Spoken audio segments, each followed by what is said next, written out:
Production.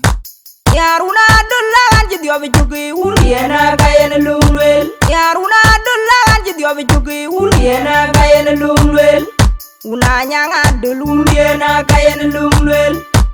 Uni chama dulumiena kayena lumwel. Una cholu kulek uniena kayena lumwel. Uni cholu kuot uniena kayena lumwel. Ya nyane bangu ya ding banye nyane kogalit. Kaya maya bro uni demi chol uniena jodlu.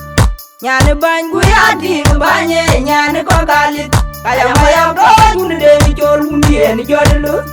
Kaya biye uni demi chol uniena jodlu. Kaya maya bro uni demi chol uniena jodlu. Kaya biye uni demi chol uniena jodlu. Kaya maya bro uni demi chol uniena jodlu. Yaruna dulla anji diobi jugi uniena kayena lumwel. Yaruna dulla anji diobi jugi uniena kayena lumwel. Una nyanga dulumiena kayena lumwel. Uni chama dulumiena kayena lumwel.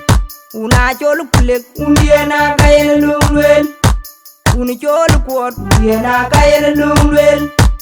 Ya nyane bangu ya ding banye nyane kogalit. Kaya maya bro uni demi chol uniena jodlu.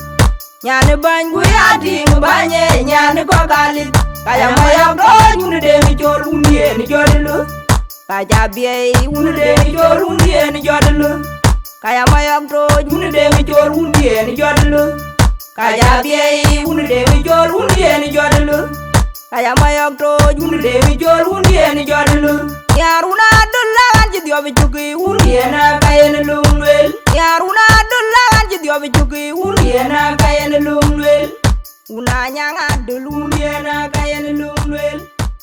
Uni chama dulumiena kayena lumwel.